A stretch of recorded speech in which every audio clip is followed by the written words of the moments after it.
Spundick. So, Chad, here's my question. Let's say there's a terrible accident at your house. You leave a pizza box in the oven. The house catches on fire. Beer has arrived. Thank you. The house catches on fire. You have a limited amount of time to rescue a record from your collection. It doesn't have to be your favorite, but just name a record that you would rescue and why.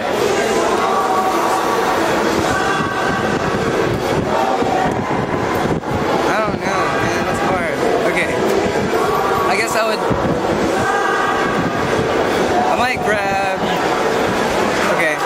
I might grab one of my dad's Ohio Players albums. Which one? Skin Tight? Honey. Honey. Yeah, that's one, right? That's one. It's called. That'll work. What's the other one? Fire or something? Fire. They always have those girls on the cover. Yeah, that's why I like them. I'd probably grab that because it has that connection to family, and then it also has that connection to music. Yeah, yeah. It's sentimental. When did you hear it first? Did you grow up listening to it? Yeah, like when I was like 8. Is your dad a pretty big record collector? He had a nice collection. I read that you inherited a lot of his records. And yeah, I got all of his records now. I don't know if he's cool with it, but yeah.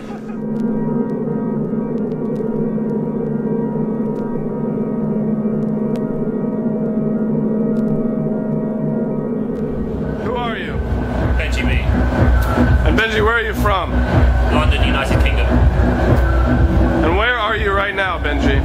In a strange little production tent outside the back of the RBMA stage of Sonar 2011, Sonar by day. Now, I understand, Benji, that you collect records to a degree. I do. Now, let's say the unthinkable happened, and your flat maybe caught on fire a little bit. Now, you only have I shouldn't really joke about those kind of things. Well, please name one that you would definitely rescue if your house was on fire. Well, there's 5, James. That's the problem. Well, let's keep it to 1, Benji. You're not above the law here. There's 5 go-to albums I always go to in my time of need, but if I had to pick one out of those 5, just for the purposes of today, I'm going to go with Shuggy Otis, Inspiration, Information. So I think I first bought it when I started really getting into buying album vinyl. Yeah. And I was a teenager at the time and didn't know anything about Shuggy Otis, so for me at the time he wasn't cool or a reference point or whatever. Yeah. And I discovered the music and then went on to, of course, find out that it was a much celebrated artist or whatever. But when I first got into that record, tracks like XL30 usually go for, obviously Inspiration, Out of My Head. Yeah. And obviously Shuggy Otis is best known for Strawberry Letter 23. But for me, tracks like XL30 and actually the track called Pling on there just totally blew my mind, because he's making it with like a little Casio box drum machine. I don't know what the correct drum machine is. There's the Shuggy Otis drum box. You would know what that is. What is that? I don't know, some box, Unibox. Yeah, it's got a very particular sound to it, and it kind of runs through the whole record.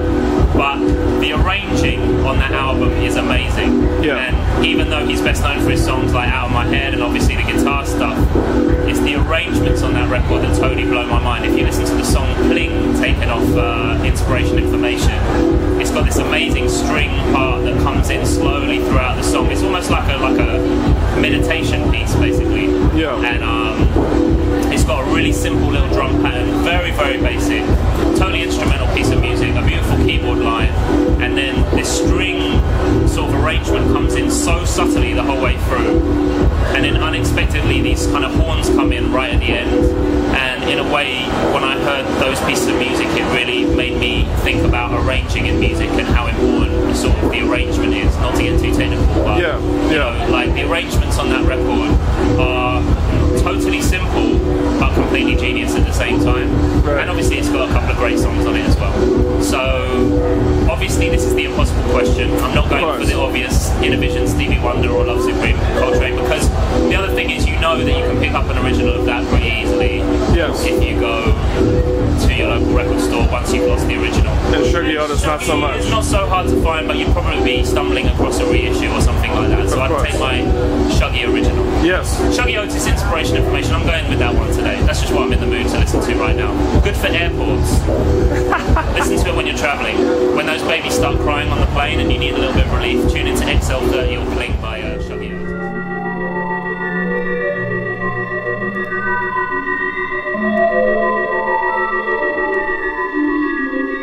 My name's Tristan.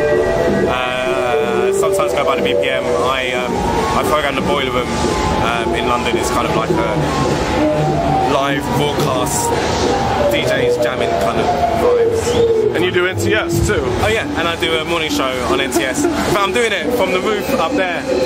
You won't be able to see it from but like, it's the roof further down there. High in the sky. Doing the morning show early in the morning tomorrow. So nice one. Yeah. Okay, so like I said, this series is called Rescue from the Fire, and you pick a record that you would take if you left a pizza box in the oven, you know, for too long. And maybe just explain a bit about it. Okay, there's an album. It's the first one I thought of when you sent it to me. It's called Black Power. Black Power.